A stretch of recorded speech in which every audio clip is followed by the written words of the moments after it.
Evansville's own Don Mattingly joins us in studio. The big, an intimate evening with friends coming up December 3rd at the USI Theater. Toby Keith, Albert Pujols will be there as well, all to raise money for Mattingly Charities, which we will get into in a few minutes. But I did want to start out. I always wanted to, if I ever had the opportunity to tell you this story, I wanted to tell it. I lived at a house on Olmsted Avenue on Evansville's north side. It was a house that my wife and I rented from my aunt and uncle, and our next door neighbor was a lady by the name of Mrs. Smith. I don't even know what her first name was. She was always just Mrs. Smith. And she would talk to us, and we'd, just kind of shoot the breeze and do neighborly kind of things. And she was telling a story one time about how her and her family and her kids had grown up in that neighborhood, and that her son, I believe his name was Bruce, and again, this story is now 10 or 11 years old at this point in time, would play baseball and play with the kids in the neighborhood. And she said, well, the one kid that he played with, his name was Don or something. He went on to play baseball. And we said, Don Mattingly? And she said, yeah, that's him. He played for a little bit. Yeah. It just, to her, you were just Don from down the street. That's all you were. When you come back home, I mean, is that nice to know that you're in kind of a comfortable surrounding? You're not out in L.A., you're not down in Miami. It's just you're home again, and people treat you maybe differently than they do in those other cities.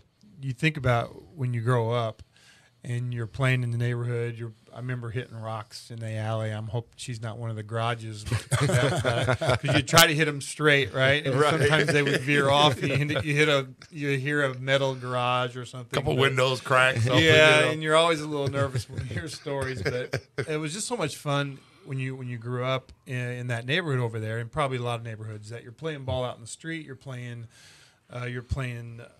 hot box in between the houses. You're playing in the church parking lot. You're playing with a tennis ball. You're playing wiffle ball in your backyard. It's just the way you grow up. It's just such a cool thing, and that was just a great area for me to grow up. A lot of kids and playing ball all the time. So when you do come home, and I don't know how frequently you're able to get back. Obviously, this off season for you is different than what it has been for the last couple of seasons, and we'll get into that here in a little while. But do you just feel like when you get back into Evansville, is there a kind of a relaxed, like, I'm home? I can sit and I can just kick back and I don't have to worry about the media or the pressures of whatever comes with your job? No, definitely. Coming home is relaxation for me. Like you said, this winter has been a little different just because of the changing jobs and changing cities, so it's been a little hectic. But usually it's a time I come home and really around the house a lot, not running around, but a few favorite restaurants and going to the kids' events, swim meets, and being able to see my older kids and things like that. But doing a lot of what I consider a lot of nothing. Right, and just be able to chill and kick back, like you said, get away from the pressure of what your job is, and so it's really nice for me to come home. Well, and when you do come home, is there a place, like you mentioned a couple of favorite restaurants you want to go to? Is there like, okay, I can't wait to get back home because I need to have this? Is there something you miss and that you gotta? There are a few things you gotta get. I'm gonna have to give my sister a shout out, and I think a lot of people feel this way. Is Taroni's? Obviously, that is like a favorite of. For me, almost everybody's favorite. One of the best, right? Just absolutely. Great pizza. So Taroni's is always a place. I like the Cork and Cleaver is one of my favorites. I love the salmon over there. There's a lot of different restaurants we go to. But just coming home right there, that's probably the number one thing. You still got family over DeLegge's? You had some family involved in that one as well, right? Yeah, Randy was down at... Let's just give all the restaurants. Anybody else got a place. Let's just get a list going. Yeah, Randy, I know was part owner of DeLegge's at one point. I'm not sure if he still is or not. But I haven't been over there in a long time. Yeah, if he is, I'm sorry, Randy, but I haven't been able to make it over. It is. Actually, downtown's getting to be pretty nice. Actually, with Angelo's the other night, we get Xing Li's. We love going to different places all around. Do you get a hard time a little bit because you spend your summers was in L.A., now we'll be in Miami, and then you come to the Midwest for the winter when most people do it the opposite way? Yeah, I got it backwards, right? But luckily, Indiana, Evansville is pretty mild. Yeah. Honestly, the winters are really not that bad. Every once in a while you get a bad one, but it's usually you can probably get out and play golf almost all winter long. Almost year-round, yeah, if you're lucky. Don Mattingly, our guest. It's Ford and O'Brien, ESPN Evansville 105.3 and online, ESPNEvansville.com. Let's get into get into the new gig. You're done out in LA. You're down now in Miami as the manager of the Marlins. You go from a team that had the highest payroll in baseball to the one that has the lowest payroll in baseball. Expectations remain the same, and maybe personally and from the front office with the Marlins, regardless of the payroll situation? Well, from my standpoint, I always expect to win, every day. Basically, no matter who you put on the field, you expect to win. They have a really good young core down in Miami, a good group of young players. It's definitely a different situation from the standpoint, and I think is what really makes it intriguing for me and interesting is it is more of a teaching environment. Mm-hmm. It's going to be more of a development environment. We will not be able to swallow our mistakes, so we're going to have to basically be able to bring players along. If you're going to pick up a free agent here or there, it's going to have to be quality, and if you make a mistake, you're in trouble. So I'm looking forward to it. It's a different challenge at this point in my life, but I love the fact that the core is so good down there. There's a lot of young talent. The average age of the roster is probably 25. And, a group that I think has a chance to win, and it's going to be an interesting time down there. Well, the biggest question I think that came out when you took that job, obviously a friendship from your playing days in New York with ownership, but is there and I don't know if there's a right answer to this early on, but do you get the feeling you're going to get a chance to do what you can do down there? Because like you said, it's going to be a developmental thing. They're not going from a lower end deal to a playoff team in the first season. You're going to have to be able to make some moves when necessary, which may involve spending some money, possibly. But do you get the feeling, and I'm sure you do, or you wouldn't have taken the job. You're a smart guy. You've been at this game in the management end of it for a long time now as well. But do you get the feeling that you've got the opportunity to kind of build a Don Mattingly team in Miami? Well, I do, and there's a good group right now, and that's what I think. Looking at this and speaking with Jeffrey Loria is the owner down there. Mm-hmm. Speaking with him, he knows he's got a good young core, and they wanted someone to come in. They wanted an experienced guy to come in and basically bring this team along, and that's what's. Again, the fact that I like so much, that it is a good, talented group. Now, we're in a tough division. The Mets, who are obviously in the World Series this year with that young group of pitching, is going to be a team to be reckoned with. The Nationals are going to be a force. They got a really talented club and a payroll that's similar to the Yankees and the Dodgers and that. So they're a good club too. But you know what? We've seen what Kansas City was able to do. And with good young talent. And young guys, they don't get hurt as much. You hopefully that you can build some momentum. We've seen what the Cubs were able to do with a good young core. Mm-hmm. Now, do we have to bring pieces with that and try to find the right pieces? That's the thing you try to do. Do you have to do that with a trade, or can you do it with free agency? I'm sorry. Go ahead. But that's the differences with Miami is that if you're going to try to you're trying to bring a quality pitcher in, we're not going to be able to go out and get Zach Greinke. We're not going to be able to go out and spend $150 million on a guy for 7 or 8 years. Mm-hmm. We're going to have to find the next tier guys, maybe an older guy that you want that's bringing experience and helps these young guys along and helps them grow up. So you have to make the right moves. But that, I think, is the interesting part. And for me, it's the challenge of that and the chance to win. And you say they don't expect to win. I tell you, I do. I expect to win down there. I think we're going to make some noise in that division. Some things have to fall our way. We have to stay healthy because we won't. If we get 2 or 3 guys hurt, we're not going to go fill them up with going and get guys. We're going to have to use the minor league system to do that, and that usually puts you in a little bit of trouble. So some things will have to fall our way. Some guys are going to have to develop and step forward, but I think it's a possibility. Well, you bring up Greinke. You obviously spent years with him, Kershaw, 2 of the best in the game. Where's Greinke end up, in your opinion? Where do you kind of see, do the Cubs have a shot at this guy? There's a little bit of rumor, and they're a really good team right now. I think they do. I think the Dodgers obviously have a great shot. Zach's been really good out there. I think he was comfortable there. They're going to have a good team. They got some good young players coming too. I think the Giants are in that mix. I think the Red Sox are in that mix. I think there's a number of teams. Obviously, to get Zach, you're not going to be able to get him on the short.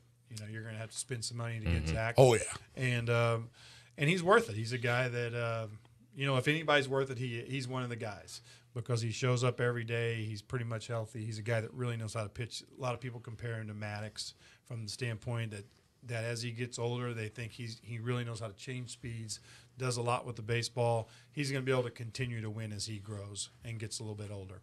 Don Mattingly, our guest. It's Ford and O'Brien, ESPN Evansville 105.3 and online, ESPNEvansville.com. An intimate evening with friends featuring Toby Keith and Albert Pujols coming up December 3rd at the USI Theater. I wanted to ask you played in the league for a long time, retired, I think it was 96. Was that your final year? 95. 95, okay. When we've had a lot of discussions on this show and obviously sports talk in general has been Peyton Manning, Kobe Bryant, guys that are clearly on the tail end of their careers, but yet continue to want that desire to continue playing is there. You, I know, dealt with some back issues towards the end of your career.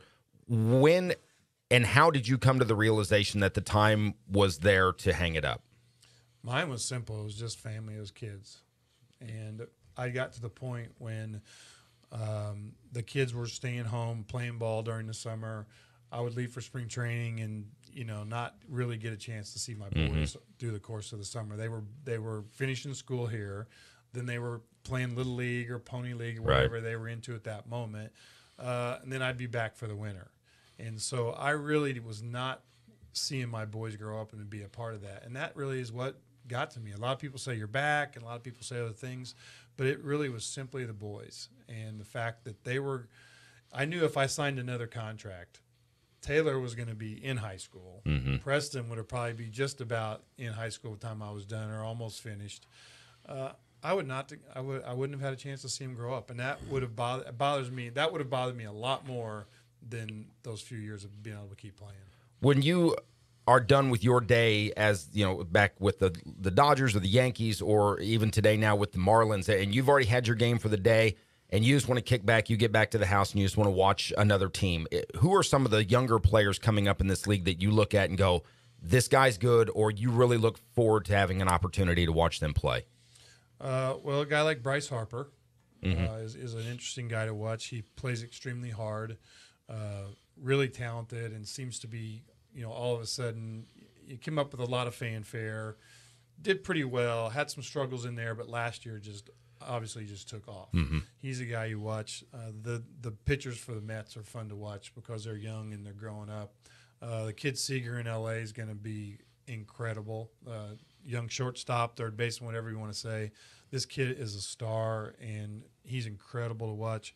Guys like Buster Posey, for me, just tremendous player. Hunter Pence, tremendous player, plays so hard. Those guys are fun to watch. Any guys that do it right, and to me, I always look at the game as it just kind of continues, right? Guys that are great players now could have played with Ted Williams. They always kind of compare the times. Ted Williams, they can say whatever. He can play anytime.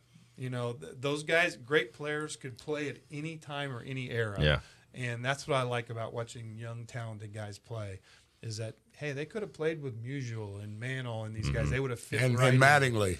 Well, you don't talk about yourself, but I love watching talented guys play. I will. You were a lot of fun. I tell you what, you're about 4 years older than me or so, and I was trying to think, and it couldn't have been Little League or Babe Ruth, because I believe you played Babe Ruth and not Pony, but which I did as well for a year. Then I got hurt, and the rest is history. But I wasn't the next Don Mattingly, so I didn't worry about it really. But there was a time we went and watched you at Memorial. Went with a friend of mine whose brother was a catcher. Jim Wolf was his name, was a catcher at Bossy. And we went up and watched, I think it was a regional game or something in Jasper. And it was your senior year. You didn't strike out. Your entire senior year, you didn't strike out. And that is, people can say that's high school. They can say whatever they want. To go a full season and not strike out, that was your game, though. You were we were talking about that. Ryan and I were talking about it on the show earlier this week or something. We had brought a stat up, or a couple of weeks ago or something, about you. For some reason, your name had come up. The Yankees had tweeted out the 30th anniversary of you winning the AL MVP. Yeah, that was it. Yeah, It was earlier this week or late last week. And in that season, you had not to bring up your age, but you had, I believe, 24, 26 home runs or something that year. Power was not your thing, but you did have some power toward the end of your career.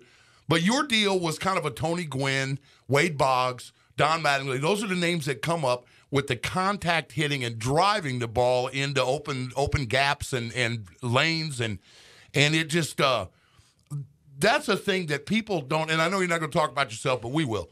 That's a thing though with the contact hitting and some of those names you brought up. That's how they play. Mm-hmm. So you're right. It does just kind of, as long as you can put the bat on the ball, you're going to be a good baseball team. The Royals won a World Series doing it. They sure did. And the guys you mentioned, when Boggs and Tony Gwynn.